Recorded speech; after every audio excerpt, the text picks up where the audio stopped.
I want to lift up to you a single phrase from all those scriptures that we heard read.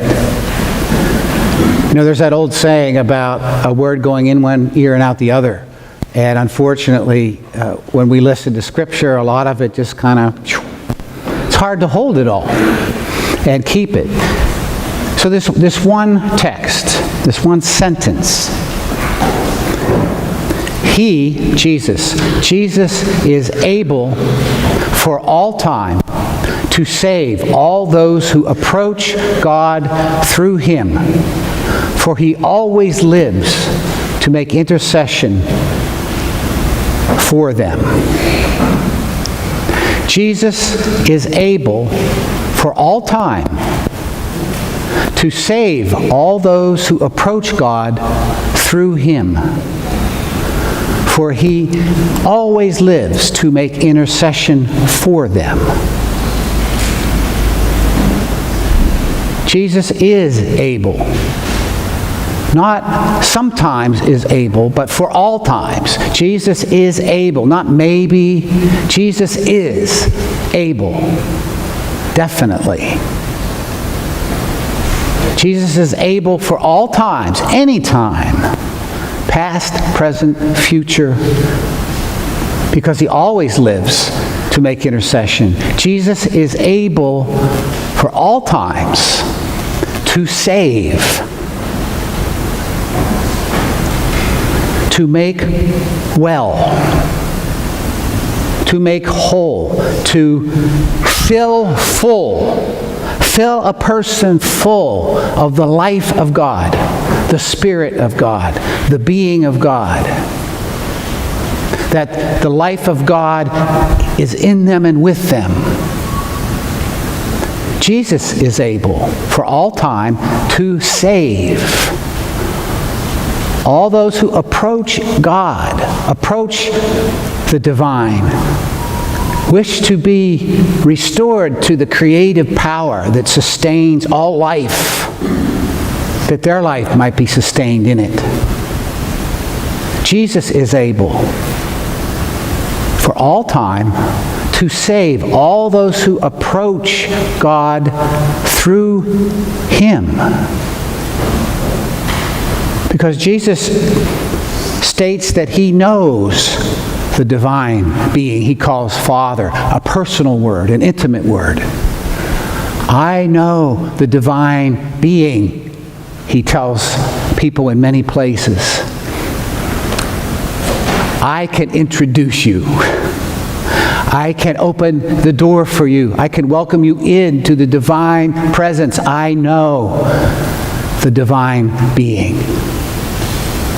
Jesus is able for all times to save all those who approach God through Him, for He lives. He died.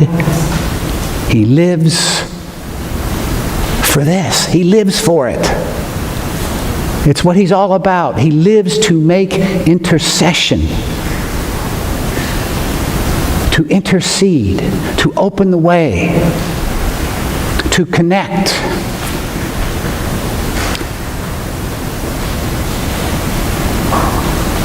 Jesus is able for all time to save all those who approach God through Him, for He always lives to make intercession for them. How many think you can say that with me now? Have I said it enough times yet? Yeah. And then we're given in Mark's Gospel two stories of people approaching God through Jesus. The one was last week. The other is this week, and Mark put them right one after the other, and they're meant to be read together. James and John, they've seen Jesus. They're His disciples. They've been called to follow. And they see the power of God, this life of God, this well-being of the divine in a human life. They've seen it in Him, and they're following Him. And they want to approach God through Him. So they come to Him and say, Master, we want you to do whatever we ask of you. It's pretty cheeky. But Jesus says, what do you want me to do for you? Same thing he says to Bartimaeus, the blind man. So he says to James and John, what do you want me to do for you? Grant us to sit, one at your right hand, one at your left hand, in your glory.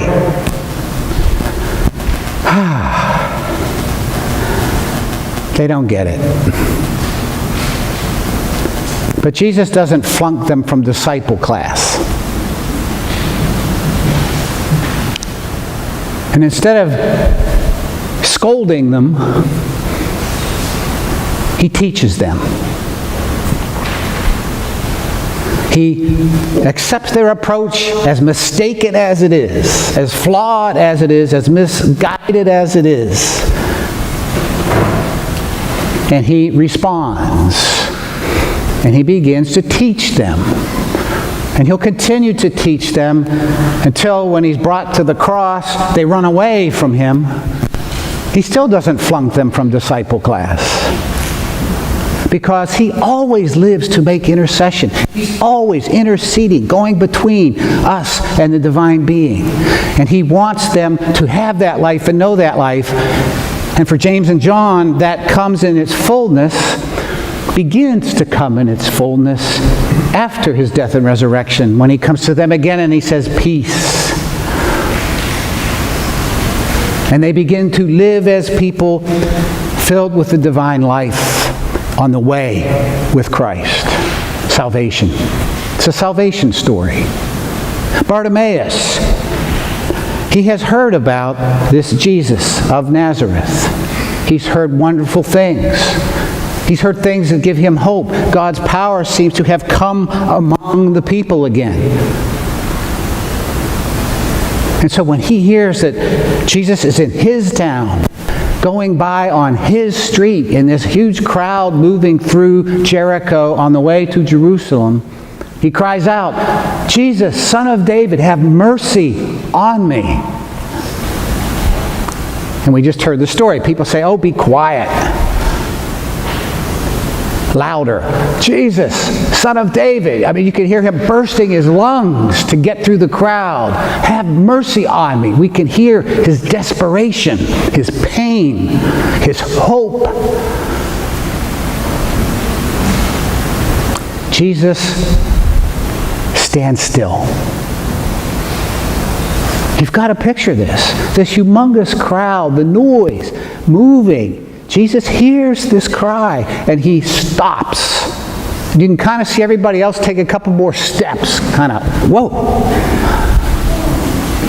What are you doing, Lord? Call him. Call him here. He heard. Jesus always lives to make intercession. He is able for all time to save those who approach God through him. This is what Jesus does. This is what he lives for. This is what he loves. So he stands and he receives Bartimaeus. And this appears to be a healing miracle. And it would be strange for me to say this, but I will. That's not the main event. The way Mark's telling us this story and where he places it, the exciting thing in Mark's gospel is that this is a salvation story. Jesus says, what do you want me to do for you? That's Jesus' question to us all the time. He lives to make intercession for us. So he asks, what do you want me to do for you? And I will intercede with the Father, with the divine being. Bartimaeus wishes to receive his sight. And Jesus says, go. Your faith has made you well. Translate, you have been saved. You've been made whole. You're able to be a person who's alive with the life of God. How do we know that's what happened? because Mark wants us to know. And by the way, we know the man's name. This man was known, Bartimaeus. Good reason to think he was part of that early Christian faith community, because it says immediately he received his sight and he went with Jesus, followed Jesus on the way. Salvation. To be alive with the purposes of God, with the Spirit of God, the energy of God, the hope of God, the love of God, working in you, still teaching you, because often we are quite misguided. But he doesn't flunk us. He keeps teaching us, James and John. So do not hesitate to approach God through Jesus, because you are all too aware that you have many misconceptions, that there's many things you don't understand, that you don't even know what to pray for or how to pray. Approach. You will not be flunked. You will be taught. And may we come like Bartimaeus, who refused to be silenced, because Jesus always lives to make intercession for us. And Bartimaeus cried out. Don't judge yourself as unworthy, ever, of crying out. Don't allow others to convince you that you don't need to do that, or that you shouldn't do that. And hear the word of Christ. What do you want me to do for you? Dare to ask. And may you hear his words conveyed through others. Take heart. He is calling you. Thanks be to God.